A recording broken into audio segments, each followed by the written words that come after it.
এই মানুষটাকে সাজাতে গিয়ে আমি ভীষণ পরিমাণে কনফিউজড হয়ে গেছিলাম। লাল বেনারসি আর এই মুকুট দেখে ভাবলাম হয়তো বিয়ে।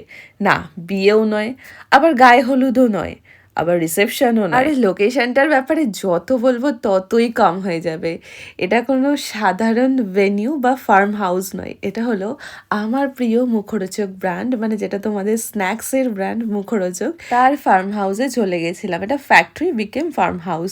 দেখো একবার জাস্ট তোমরা ভেন্যুটা, বাইরেটা একদম রাজপ্রাসাদ, যদিও আমি রাজপ্রাসাদ দেখিনি কখনো, কিন্তু মনে হয়েছে এটা কমপ্লিটলি একটা রাজপ্রাসাদ। আর ভেতরটাও ততটাই সুন্দর।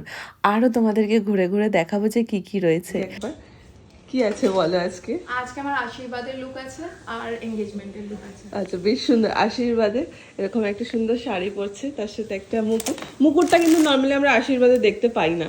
ও চাইছে বৃদ্ধির মতো করে সাজতে, তাই তো? হ্যাঁ। তারপরে আবার চেঞ্জ হয়ে পড়বে এখানে লেহেঙ্গা। বেশ সুন্দর, দুটোই লালের মধ্যে আছে। তোমরা কি এরকম এঙ্গেজমেন্ট বা আশীর্বাদ মেকআপ দেখেছো যেখানে একদম ব্রাইডের মতো করেই সাজবে ব্রাইড?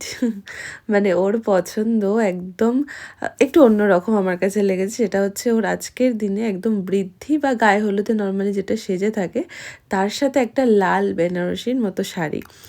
আর সেইভাবে ওর রিকোয়ারমেন্টসগুলো ছিল, ফুলফিল করার চেষ্টা শুরু করে দিয়েছি আমি। যেহেতু ওর ইভিনিংয়ে লেহেঙ্গা পরবে, তাই আমাকে বলে দিয়েছিল যে এমন একটা মেকআপ করো বা এমন একটা হেয়ার স্টাইল কিছু করো যেটা আমি দুটোর সাথেই পেয়ার আপ করতে পারবো।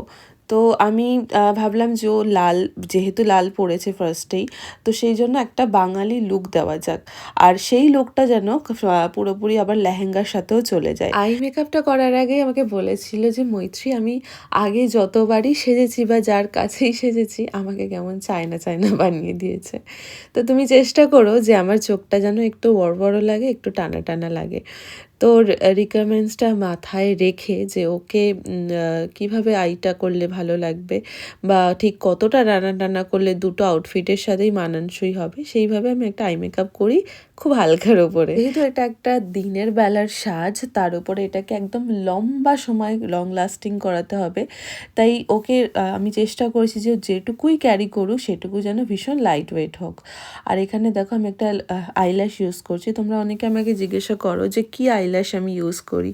আমি বলতে গেলে আমার প্রত্যেকটা ব্রাইড বলো বা ক্লায়েন্ট বলো, সবাইকে আমি একটু প্রিমিয়াম আইল্যাশ দেওয়ার চেষ্টা করি, যাতে চোখটা খুব বেশি হেভি না লাগুক বা খুব ভারী না লাগুক, বা খুব লম্বা সময় ধরে যেন একটা চোখের মধ্যে আইল্যাশটা ক্যারি করতে পারে।